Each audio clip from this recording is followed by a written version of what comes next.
에브라임 산지 라마다임 소빔에 에브라임 사람 엘가나라 하는 사람이 있었으니 그는 요로함의 아들이요 엘리후의 손자요 도우의 증손이요 숲의 현손이더라. 그에게 두 아내가 있었으니 한 사람의 이름은 한나요 한 사람의 이름은 분인나라. 분인나에게는 자식이 있고 한나에게는 자식이 없었더라. 이 사람이 매년 자기 성읍에서 나와서 실로에 올라가서 만군의 여호와께 예배하며 제사를 드렸는데 엘리의 두 아들 홈니와 비느하스가 여호와의 제사장으로 거기에 있었더라. 엘가나가 제사를 드리는 날에는 제물의 분깃을 그의 아내 분인나와 그의 모든 자녀에게 주고 한나에게는 갑절을 주니 이는 그를 사랑함이라. 그러나 여호와께서 그에게 임신하지 못하게 하시니 여호와께서 그에게 임신하지 못하게 하심으로 그의 적수인 분인나가 그를 심히 격분하게 하여 괴롭게 하더라. 매년 한나가 여호와의 집에 올라갈 때마다 남편이 그가 취함에 분인나가 그를 격분시키므로 그가 울고 먹지 아니하니 그의 남편 엘가나가 그에게 이르되 한나여 어찌하여 울며 어찌하여 먹지 아니하며 어찌하여 그대의 마음이 슬프냐. 내가 그대에게 10 아들보다 낫지 아니하냐 하니라. 그들이 실로에서 먹고 마신 후에 한나가 일어나니 그때의 제사장 엘리는 여호와의 전 문설주 곁 의자에 앉아 있었더라. 한나가 마음이 괴로워서 여호와께 기도하고 통곡하며 서원하여 이르되 만군의 여호와여 만일 주의 요종의 고통을 돌보시고 나를 기억하사 주의 요종을 잊지 아니하시고 주의 요종에게 아들을 주시면 내가 그의 평생에 그를 여호와께 드리고 삭도를 그의 머리에 대지 아니하겠나이다. 그가 여호와 앞에 오래 기도하는 동안에 엘리가 그의 입을 주목한즉 한나가 속으로 말하매 입술만 움직이고 음성은 들리지 아니하므로 엘리는 그가 취한 줄로 생각한지라. 엘리가 그에게 이르되 내가 언제까지 취하여 있겠느냐. 포도주를 끊으라 하니 한나가 대답하여 이르되 내 주여 그렇지 아니하니이다. 나는 마음이 슬픈 여자라. 포도주나 독주를 마신 것이 아니오 여호와 앞에 내 심정을 통한 것뿐이오니 당신의 요종을 악한 여자로 여기지 마옵소서. 내가 지금까지 말한 것은 나의 원통함과 격분됨이 많기 때문이다 하는지라. 엘리가 대답하여 이르되 평안히 가라. 이스라엘의 하나님이 내가 기도하여 구한 것을 허락하시기를 원하노라 하니.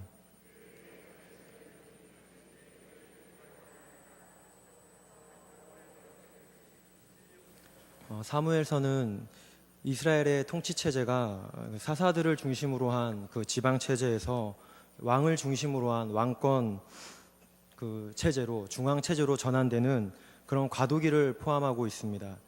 그래서 이스라엘 역사에서 이 시대를 조명하기에 이 과도기를 조명할 때에 중요한 책으로 여겨집니다.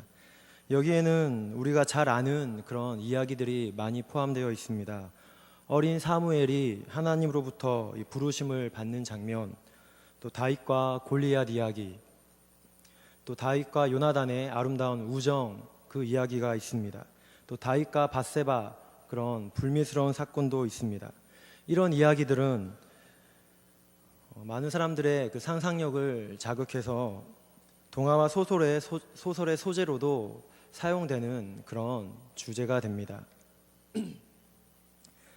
뿐만 아니라 이 사무엘서가 갖는 중요한 위치는 사사시대에 왕이 없어서 자기 소견에 옳은 대로 행하는 그런 시대에 질서도 없고 원칙도 없고 하나님을 제대로 섬기지 못해서 몰락해가는 그런 시대에, 그리고 정치적인 지도자, 종교적인 지도자들도 타락하여 희망도 없고 소망도 없던 그런 시대에 하나님께서 이 이스라엘을 어떻게 준비시키시고 이 이스라엘을 어떻게 회복시켜 나가시는지 그 하나님의 일하심을 이 책은 보여주고 있습니다. 또한 그런 인간들의, 그런 지도자들과 백성들의 타락과 실수에도 불구하고 하나님께서는 새로운 시대를 열어가기 위해서 그 인간의 반역을 뚫고 들어오셔서 하나님의 언약을 이어나갈 준비를 하시는 걸 우리는 이 책을 통해서 볼 수 있습니다. 이런 불안과 격동의 시대가 왕정 시대로 바뀌어가면서 다윗의 집이 세워지게 되고 이 집을 통해 예수 그리스도를 준비하는, 예수 그리스도를 오게 하는 그런 구속사적으로도 아주 중요한 역할을 이 사무엘서가 감당하고 있습니다. 그리고 그런 격변기 중심에 사무엘이 태어나게 되고 온 이스라엘에 하나님의 말씀을 전할 뿐 아니라 사사시대에서 왕정시대로 넘어갈 때에 그토록 원하던, 그토록 기다리던 왕에게 기름을 부어서 그 왕을 세우게 되는 그 중요한 연결고리의 역할을 사무엘이 감당하게 됩니다. 오늘 저는 여러분과 함께 1장의 말씀을 가지고 사무엘상을 보고자 합니다. 1장에서는 우리가 읽었듯이 한 여인의 이야기가 나오게 되는데, 이 이스라엘에 있어서 역사적으로 민족적으로 아주 중요한 이 사무엘 이 책에 사무엘 이야기를 시작하면서 하나님의 구속의 역사를 시작하면서 한 여인의 이야기가 이 중요한 책에 등장하고 있습니다. 이 애가 없어서 비참한 여인의 이야기가 이 중요한 책의 시작으로 나오고 있다는 말입니다. 그래서 이 여인의 삶을 통해서 하나님께서 무엇을 말씀하고 싶으셨는지 여러분과 함께 나누도록 하겠습니다. 살아 역사하는 그 하나님의 말씀이 깨달아지고 큰 은혜로 다가와 우리를 영적으로 새롭게 바르게 세우는 그런 은혜가 있기를 바랍니다. 우선 우리가 1절, 2절 말씀을 보게 되면 사무엘상은 시작하면서 이 시대의 분위기를 이중적으로 고발하고 있습니다. 1절에 보게 되시면 에브라임 산지 라마다임 소빔에 에브라임 사람 엘가나라 하는 사람이 있었으니 라고 이렇게 엘가나의 족보가 1절에 시작을 하면서 나오고 있습니다. 엘가나의 족보에 대해서 아주 자세하게 나오고 있습니다. 이 족보에 대해서는 포로 귀한 공동체에게 힘을 주고 위로를 주기 위한 책이었던 역대상 9장에 보면은 이 족보에 대해서 더 자세하게 나오게 되는데, 이 엘가나라는 사람이 레위 지파의 후손이었고, 이 레위 지파는 우리가 잘 알듯이 제사장을 도와서 성전을 섬기는 여러 가지 일들을 도왔던 사람이 레위 지파입니다. 그 레위 지파의 후손이 엘가나라고 오늘 책에 소개되는 그 사람입니다. 성막의 기구를 옮기고 보관하고 하나님을 찬양하는 그런 성전과 관련된 아주 중요한 일을 했던 지파, 레위 지파, 그 지파의 사람이 오늘 엘가나로 소개됩니다. 신앙 명문가이고 유력한 집안 출신이라는 겁니다. 요즘 우리식으로 말해본다면 할아버님을 통해 예수님을 믿게 되었고, 아버지가 일제강점기 때 순교한 그런 순교의 역사를 가지고 있는 집안, 그 정도로 신앙과 정통이 있는 명문 가문이다, 기독교의 뿌리가 깊은 가문이다 라는 그런 해석이 되겠습니다. 엘가나가 그런 집안으로 오늘 말씀은 시작하고 있고, 이어서 본문은 그에게 두 아내가 있었다라고 아주 자연스럽게 오늘 기자가 서술하고 있습니다. 당시 문화적으로 일부 다처를 할 수 있는 그런 여지가 있기에 돈이 많아서 두 아내를 얻었다라고 이렇게 보기도 하고, 또 본처인 한나가 자식이 없으니 불임이니 집안의 대를 이어나가기 위해서 분인날을 첩을 두었다고 이렇게 말을 하기도 합니다. 하지만 그것보다 당시 시대 속에서, 당시 배경 속에서 사회적으로, 종교적으로 모범이 되고 본이 되어야 할 지도자가 도덕적으로 타락했다는 것을 오늘 이 성경 기자는 한 사람에게 유력한 집안 출신의, 종교적인 지도자 집안 출신의 엘가나라는 사람이 두 아내가 있었다라고 아주 자연스럽게 그런 타락함을, 시대의 어두움을 고발하고 있습니다. 그만큼 지도층에서부터 왕이 없어서 자기 소견에 옳은 대로 행하고 있었다는 것을 충분히 암시해 줍니다. 그리고 2절에는 두 아내의 이름이 나오는데, 한 명은 한나와 또 한 명은 분인나라고 이렇게 소개되고, 이어 순서가 바뀌어서 뭐라고 나옵니까? 분인나에게는 자식이 있고 한나에게는 자식이 없었다고 이렇게 갑자기 서열이 바뀌면서 기록이 이어지고 있습니다.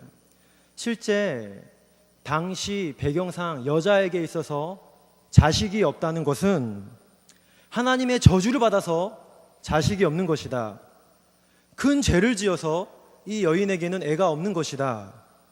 하나님으로부터 버림을 받아서 생산을 못한다 하는 것이 당시 고대 근동의 문화와 세계관이 그대로 반영되어서 나오고 있습니다. 이게 이런 백성들의 삶의 현장이었구나, 이런 슬픔을 가지고 살아가는 것이 백성들의 고통이었구나 라고 우리는 짐작할 수 있습니다. 이 무자하다는 사실은 한나에게는 정말 큰 슬픔이었습니다. 스트레스였고 이 상처로 그녀의 한이 되었습니다. 남편이 한나를 더 사랑해줘도 해결되는 게 아니고 물질을 포함하여 여러 가지를 갑절로 더 주어도 이 한나의 고통은 해결되지 않습니다. 오늘 사무엘서는 시작과 동시에 이런 이중적인 고발을 통해서 당시의 시대 분위기와 백성의 삶의 현장이 얼마나 말씀도 없고 기준도 없이 폐허가 된 그런 현장이었는지, 그런 삶이었는지를 고발하고 있습니다. 그리고 이 중요한 책을 시작하면서 불임으로 고통하는 한나를 등장시키고 있는데, 단지 한 여인의, 가련한 여인의 개인적인 이야기에 불과하다면 이 중요한 책에 이 여인의 이야기를 기록하지 않았을 겁니다. 여기에 있을 필요가 없습니다. 아이를 낳고 싶지만 아이를 낳지 못하는 이 한나의 형편은 단순히 개인적인 이야기가 아니라 사사시대를 마무리하면서 사사시대의 한계와 타락을 경험한 이스라엘이 새로운 제도와 새로운 왕을 원하지만 그렇게 하지 못하는 이스라엘의 그런 한계, 이스라엘의 상황이 오늘 이 개인적인 여인의 이야기가 상징화되어서 이스라엘의 민족의 이야기로, 민족의 아픔으로 이야기되고 있습니다. 실제로 이스라엘이 가나안에 들어왔지만 여호수아 후에 그 뒤를 이어서 후계자가 세워지지 않고 그 다음 세대가 하나님을 모르고 하나님께서 하신 일도 모르는 영적으로 암흑기가 계속 이어져 나가고 있습니다. 이런 혼란과 타락 속에서 분열을 막고 흩어진 지파를 모으고 백성을 보호하고 하나님께로 인도할 왕을 기다리고 있습니다. 체제와 제도를 다시 새롭게 할 그 왕을 기다리고 있습니다. 그러나 이스라엘의 한계는 그런 왕을 배출해내지 못하고 있습니다. 그런 아들이 없습니다. 이스라엘이 애타고 찾고 기다리는 그 한 왕이 나타나지 않습니다. 그런 여인의 아들이 없는 그 슬픔이 이스라엘의 왕이 없는 그 슬픔으로, 민족의 아픔으로, 민족의 이야기로 상징화되어서 오늘 나오고 있는 겁니다. 또한 오늘 한나의 아들이 없어서 당하는 서러움과 이 슬픔, 이 탄식은 민족의 슬픔일 뿐만 아니라 이 시대의 고통을 바라보는 하나님 아버지의 마음을 대변합니다. 민족을 예배와 기도로 인도하고 말씀과 기도로 백성을 잘 섬겨야 될 제사장의 대표로 나오는 오늘 엘리가 어떤 모습으로 나오고 있습니까? 9절에 보게 되면 제사장 엘리가 여호와의 전 문설주 곁에 그 의자에 앉아 있었다라고 기록하고 있습니다. 여러분, 오늘 제사장이 여호와의 전 문설주 곁 의자에 앉아 있었다라는 이 말은 그냥 의자에 앉아 있었다라는 그런 말이 아니라 소설로 말하면 복선의 역할을 하게 되는데, 우리가 사무엘서를 더 읽어나가다 보면 4장쯤에 가면은 이스라엘이 블레셋과의 전투에서 법궤를 빼앗기게 됩니다. 그때에 이 법궤를 블레셋에게 빼앗겼다는 이 충격적인 소식을 듣고 엘리가 목이 부러져 죽게 되는데, 성경은 기록하기를 그가 의자에 앉아서 죽게 되었다고 이렇게 기록하고 있습니다. 그만큼 오늘 민족의 대표요, 제사장의 대표요, 백성을 섬겨야 될 제사장이 의자에 앉아 있었다는 것은 당시 무력한 지도자의 모습, 제사장의 모습, 이 타락한 제사장의 모습, 육신의 안위를 쫓고 쾌락을 쫓고 게으르고 나태한 그런 지도자의 나태한 모습을 반영하는 그런 묘사입니다. 뿐만 아니라 2장 3장에 가게 되면 엘리가 나올 때마다 엘리를 묘사하는 말이 뭐냐면 눈이 어두웠다고 나옵니다.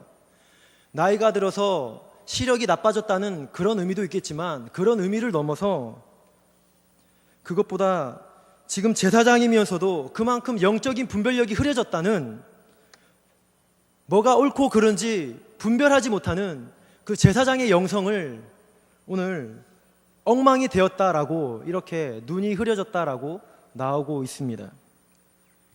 하나님과 백성 사이에 중간 통로가 되어서 거룩한 뜻을 백성에게 전달하고, 또한 백성의 죄를 하나님께 고하고 하나님과 백성 사이에 소통이 잘 이루어지도록 그런 중간의 역할을 잘 감당해야 될 제사장이 하나님의 뜻과는 상관도 없고 육신을 도모하고 권위를 추구하는 그런 권력자의 모습으로 나타나고 있습니다. 한나에게만 자식이 없어서 고통스러운 게 아니라 하나님께서도 자식이 없어서 슬퍼하는 모습이, 그 하나님의 마음이 한나의 아파하는 모습을 통해서 반영되고 있습니다. 또 여러분, 엘리의 모습이 어떻게 나옵니까? 한나는 10절에 보게 되면 마음이 괴로워서 통곡하고 있습니다. 여정의 고통을 돌보시고 기억해달라고 하나님께 간구하고 있습니다. 그런데 13절에 엘리가 말하길 이 여자는 술에 취해서 기도하고 있다고 이렇게 오해하고 있습니다. 얼마나 제사장이 영적으로 어두우면 술주정인지 기도하는 소리인지 분간하지 못합니다. 옳고 그름도 모르고 영적인 능력도 없는 당시 제사장의 모습이요, 이스라엘의 종교적인 상황입니다. 여러분, 이런 종교 지도자가 대표적으로 등장하고 있습니다. 하나님의 마음이 느껴지십니까? 하나님의 고통이 조금이라도 다가오십니까? 아들이 없는 그 한나의 마음이 상징적으로 아들이 없는 하나님 아버지의 마음으로 나타나고 있습니다.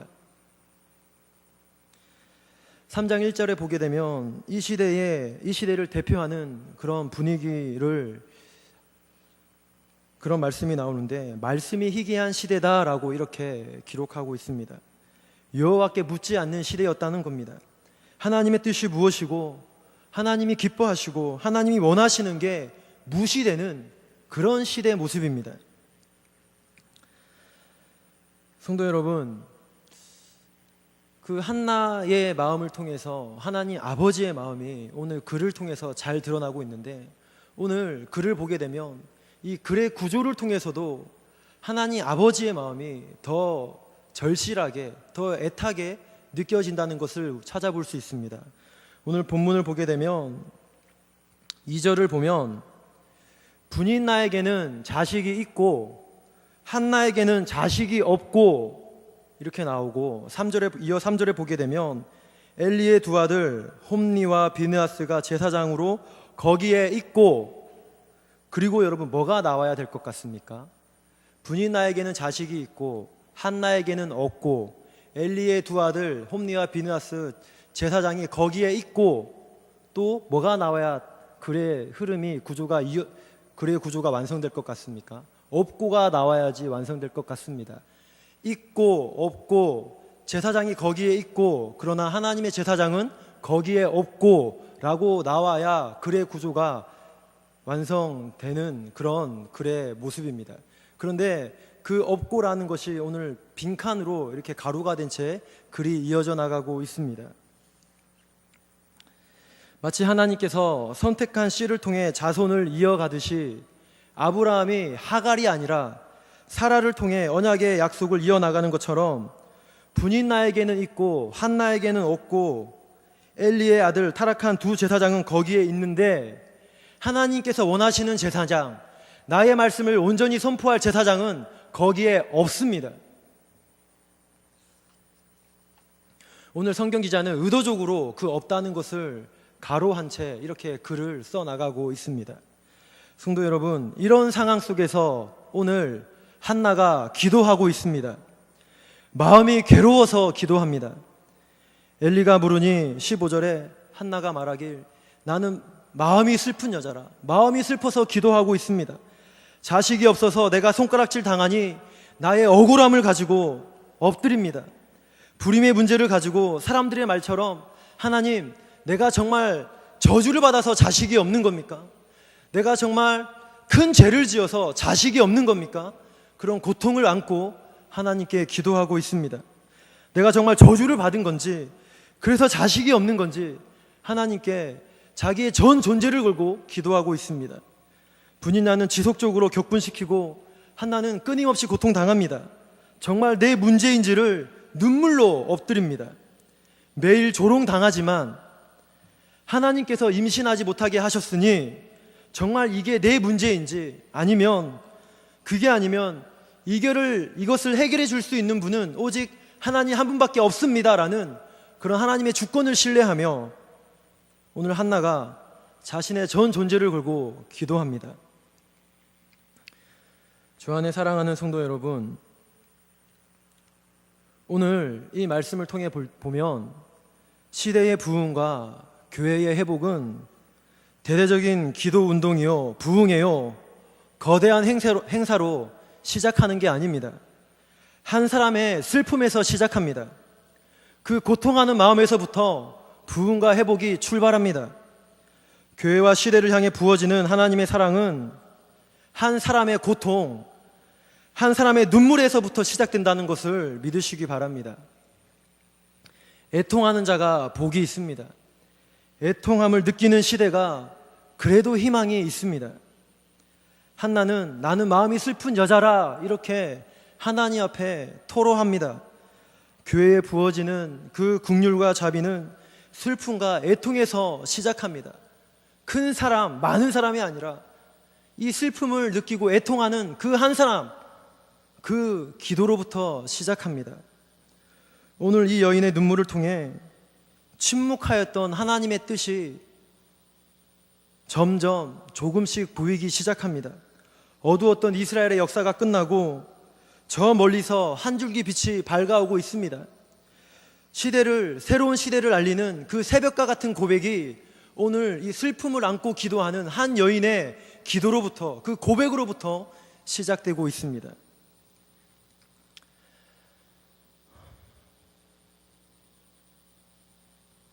신대원에 가게 되면 교회사 과목을 듣게 됩니다. 1학년 때는 초대 교회사를 듣고, 2학년 때는 중세교회사, 또 종교계획사를 듣고, 3학년 때 한국교회사를 듣습니다. 그때 저희를 가르쳐 주셨던 교수님은, 한국교회사를 강의하셨던 교수님은 박용규 교수님이셨습니다.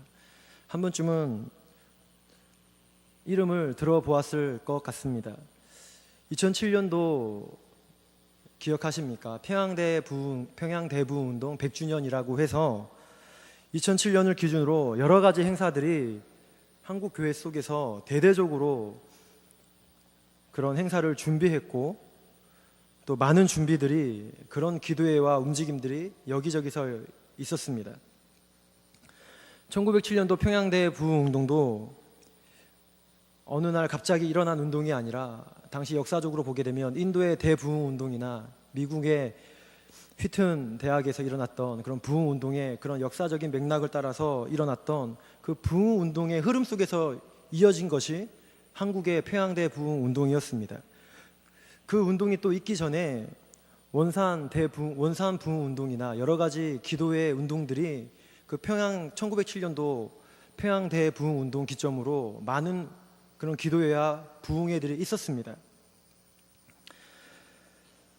교수님께서 수업 중에 해주신 이야기였습니다. 1907년도 그 부흥운동을 다시 재현하기 위해서 2007년도에도 그런 100주년을 기념하기 위해서 많은 운동들이 여기저기서 일어나고 있었는데, 그 즈음에 카이스트에서도 기독교 동아리 연합회에서 기독교 동아리 연합회 집회에서 한 집회를 준비하고 있었습니다. 그때 강사로 초청되었던 분이 박용규 교수님이었습니다. 근데 교수님은 원래 자신은 아니었고 1차적으로 원래 선택된 사람이 있었는데, 그분이 사정상 못 가게 되었고 자기가 어쩔 수 없이 2선순위로 2순위로 전화가 오게 돼서 가게 되었다는 겁니다. 교수님 말에 의하면 당시 교만해서 내가 겸손하지 못해서 기분이 매우 안 좋았다고 그러면서 가기 싫었답니다. 자존심도 상하고 해서 안 가려고 했는데 또 몸도 피곤해서 안 가려고 했는데 억지로 기쁘지 않은 마음으로 전화를 받고 그래도 간다 이렇게 약속을 하고 그 카이스트 기독교 동아리 연합 집회에 참석을 하였습니다. 그런데 그 3일 동안 집회 기간 가운데에 생각지도 못했던 그런 놀라운 일들이, 그런 하나님의 역사가 일어났었습니다. 한 명 한 명이 자신의 거짓과 방탕과 음란과 모든 것을 회개하는 그런 불같은 성령의 역사가 그 집회 기간 내내 일어났습니다. 집회가 마치고 나서 한 자매는 육체의 정욕에 빠졌던 그런 자신의 음란을 회개하고 그런 삶을 다 뒤로하고 졸업 후에 몽골에 선교사로 나가게 되는 그런 놀라운 역사도 있었습니다. 집회를 다 마치고 이제 교수님께서 기차를 타고 집으로 이렇게 돌아가는 발걸음이었습니다. 전화가 왔는데 그 집회를 주관했던 한 청년으로부터 전화가 온 거였습니다. 교수님 수고 많았습니다. 너무나 감사합니다. 은혜로운 시간이었습니다. 라는 이런 통화를 했었고, 교수님께서 이제 말하기를 나는 이 집회에 기대도 없었고 기도도 안 했었다. 그냥 단지 전화만 받고 억지로 왔다. 그런데 이런 집회 기간 동안 놀라운 은혜가 있었다는 것은 분명히 누군가 기도하고 눈물로 씨를 뿌린 사람이 있었을 것이다. 한번 찾아봐라 하고 전화를 끊고 이렇게 이제 올라왔습니다. 그런데 며칠 뒤에 메일이 왔다고 합니다. 메일이 왔는데 교수님 찾았습니다. 이 집회를 위해서 밤마다 기도했던 그 사람을 찾았고 그 사람으로 말미암아 소수가 모여서 몇 개월 동안 이 집회를 위해 눈물로 기도한 그런 움직임이 있었습니다. 그 사람은 바로 저였습니다. 라는 그런 메일이었습니다. 성도 여러분, 한 사람의 슬픔이 한 사람의 기도가 회복의 시작이요 부흥의 출발임을 믿습니다. 하나님의 마음을 가지고 시대와 교회를 보며 눈물로 기도할 수 있는 그런 성도님들이 되기를 바랍니다. 그리고 저는 이제 말씀을 보며 이 여자가 기도하는 내용을 살펴보겠습니다. 11절에 보시면 우리는 한나의 기도가 좀 이상하다 하는 것을 발견하게 되는데, 한나가 죽을 정도로 괴로워서 아들을 달라 기도합니다. 그런데 11절에는 한나가 기도하길 아들을 주시면 아들을 바치겠다 합니다. 괴로워서 아들이 없어서 너무나 슬퍼서 아들을 달라 기도했는데, 기도의 내용은 뭐냐면 아들을 바치겠다는 겁니다. 아들을 달라 했는데 이 귀한 아들을 하나님께 바치겠다는 겁니다. 여러분, 뭔가 좀 이 사이에 연관이 있을 것 같지 않습니까? 바로 자신의 문제를 끌어안고 기도하고 개인적인 수모와 고통을 눈물로 간구하는 가운데 내 문제를 해결하고 이 시대를 해결할 수 있는 분, 그분이 바로 하나님이라는 것을 깨닫습니다. 내 문제를 해결해 주실 분이 하나님이실 뿐만 아니라 이 시대의 아픔 또한 해결해 줄 수 있는 분이 하나님이라는 것을 깊이 깨닫는 겁니다. 15절에 여호와 앞에 내 심정을 통한 것뿐이오니 라고 이렇게 한나가 고백하는데, 하나님과 마음이 통하는 기도가 이루어진 겁니다. 아들이 없어서 기도하는 가운데 하나님의 심정이 통하고 하나님의 마음이 느껴집니다. 그 하나님의 마음이 자기에게 연결되는 가운데에 하나님께서 한나야, 너의 인생에 아들이 없으니 기가 막히지? 너무나 고통스럽고 슬프지? 말씀이 희귀한 시대에 내 마음이 너랑 똑같다라는 그 하나님의 마음을 한나가 이 고통과 슬픔을 안고 기도하는 가운데 그 아버지를 만나는 겁니다. 시대를 봐도 내 말씀을 온전히 전할 그 하나님의 제사장이 없다는 겁니다. 엘리의 두 아들 제사장은 거기에 있는데 내 말씀을 온전히 전하고 내 뜻을 세워나갈 나의 제사장이 없다는 겁니다. 그래서 하나님께서 한나에게 사무엘을 주시고 한나의 기도를 다 들으시고 사무엘을 아들로 주시고 한나는 그 아들을 하나님께 드리게 됩니다. 사무엘이란 뜻은 여호와께서 들으셨음이니다 라는 뜻인데, 한나의 기도 가운데 하나님께서 한나의 기도를 들으시고 시대의 아픔과 시대의 기도를 들으시고 사무엘을 이 땅에 보내신 겁니다. 이후 사무엘이 단에서부터 브에셀바까지 가는 곳마다 말씀을 전하며 잿더미가 된 이스라엘을 회복시키는데 귀하게 쓰임 받습니다. 다시 이스라엘의 강단마다 회복이 일어나게 됩니다. 성도 여러분, 분인 나에게는 있고 한나에게는 없고, 엘리의 아들들은 제사장으로 거기에 있고 하나님의 제사장이 없습니다. 말씀이 없다는 겁니다. 무엇에 눈을 뜨고 무엇에 목이 말라야 합니까? 의에 줄이고 하나님의 말씀에 목이 말라야 합니다. 양식이 없어서 기근이 아니라 아모스 선지자의 그 선포처럼 말씀을 듣지 못할 기갈입니다. 오늘 이스라엘의 그 영적 현상이 지속되고 있습니다. 왕의 말씀이 없는 사사시대가 쭉 이어져 나가고 있습니다. 이 갈급함이 회복되고 또한 기도가 터져 하나님의 이름이 높임받는 그런 일들이 일어나기를 축복합니다. 사랑하는 성도 여러분, 우리는 많은 문제를 가지고 기도합니다. 한나처럼 정말 이게 내 문제인지 하나님께 해결해 달라고 우리의 전 존재를 걸고 기도할 때도 있습니다. 그러나 여러분, 중요한 것은 무엇입니까? 기도를 통해 마음을 푸는 게 우선순위가 아니라 기도를 통해 하나님을 만나는 겁니다. 기도를 통해 영적 세계를 보고 하나님과 소통하는 역사가 있어야 합니다. 기도 제목만 붙들고 문제만 붙들고 되고 안 되고에만 그치는 게 아니라 거기에만 매달린다면 우리의 기도는 다른 종교에서 하는 기도와 별반 차이가 없습니다. 중요한 것은 사소한 기도 제목이더라도 그것을 가지고 하나님만이 해결해 주실 수 있습니다라는 믿음으로 간구하고 그 간절함 속에서 하나님을 만나는 겁니다. 예수께로 나가는 겁니다.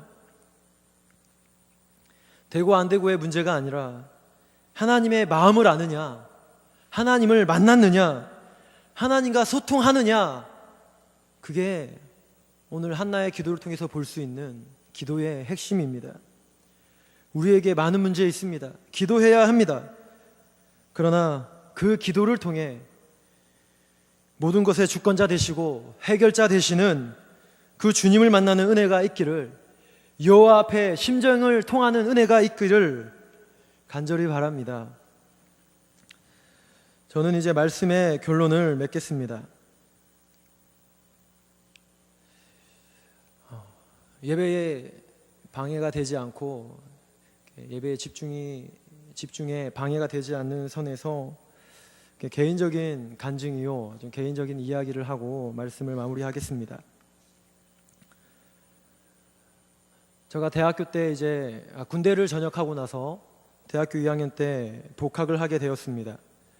복학하고 2개월이 채 안 됐는데 저에게 큰 충격이요, 저희 집안 기둥이 무너지는 정말 큰 그런 돌덩이 같은 그런 너무나 무서운 사건이 있었습니다. 아버님께서 직장암 3기라는 그런 진단을 받았습니다. 당시 아버님께서는 예수님을 잘 믿지 않았습니다. 학업을 중단하고 일을 해야 되나, 그래서 병원비를 벌어야 되나 무척 혼란스러웠고 저 안에서 많은 갈등이 있었습니다. 어떻게 해야 될까 참 고민이 많았습니다. 그런데 그때 학교에서 책 풀 때마다 어찌나 눈물이 쏟아지는지, 그렇게 그 말을 듣고도 눈물은 흘리지 않았는데 그 책 풀 때마다 제 의지와는 상관없이 눈물이 펑펑 쏟아졌습니다. 흔히 수도꼭지 튼다 이런 말을 하는데 정말 수도꼭지를 튼 것처럼 예배 시작 때부터 예배에 앉자마자 시작부터 끝까지 제 사방에 있는 사람들이 저를 이상하게 볼 정도로 끊임없이 눈물을 쏟았습니다. 아마 지금 생각해보면 회개하지 못하는 그 하나님을 못하는 그 아버지를 대신해서 성령님께서 저를 통해 대신 눈물을 쏟게 하신 게 아닌가라는 그런 생각이 듭니다. 그런데 그렇게 눈물 콧물 다 쏟으면서 그렇게 기도하고 나면 제 마음에 드는 생각이 있었는데, 이제 아빠 죽어도 되겠다, 불효처럼 들리는데 아빠 죽어도 되겠다라는 그런 생각이 제 마음에 들었습니다. 단지 이 불효라는 말이 아니라 이게 뭐냐면, 그렇게 기도하고 나면 이 병이 낫고 병이 안 낫고의 문제가 아니라 하나님께서 아버지를 고백해 하시고 하나님을 만나게 하시겠다, 하나님께서 아버지를 구원해 주시겠다라는 그런 만남의 확신이 있었습니다. 근데는 아버지께서는 살아나셨고 지금도 이제 건강하시고 신앙생활을 잘하고 계십니다. 제가 말하고자 하는 요지는 이겁니다. 그 기도 가운데 낫고 안 낫고의 문제가 아니라 하나님을 만났다는 겁니다. 하나님과의 깊은 기도 속에 하나님께서 이 기도를 들어주시고 그 하나님과의 마음을 통하는, 그런 심정이 통하는 그런 기도가 이루어진다는 겁니다. 성도 여러분, 인생에 많은 문제 있습니다. 정말 제 개인적으로도 많은 문제가 있습니다. 그래서 할 말 다하며 살기보다 마땅히 해야 할 기도를 하며 다하며 사는 것이 성도의 바른 모습입니다. 그러나 더 중요한 것은 제목에 매이는 것이 아니라 기도 속에서 하나님을 만나는 겁니다. 기도 제목에만 붙들리고 기도의 응답에만 내가 매이는 것이 아니라 이 기도 속에서 하나님을 만나는 것이 기도의 핵심이요, 더 중요한 사실입니다. 그분께서 모든 것을 다 아시고 책임지시기에 이 고통의 크기보다 하나님의 뜻이 더 크고 이 어려움의 무게보다 하나님의 선하심이 더 무겁기에 그분을 의지하며 나가는 겁니다. 이 믿음의 고백이 내 기도 속에서 이루어져 하나님과 소통하며 그분의 뜻을 이루어드리는 성도님들이 되시기를, 여호와 앞에 심정이 통하는 은혜가 있기를 주님의 이름으로 축복합니다.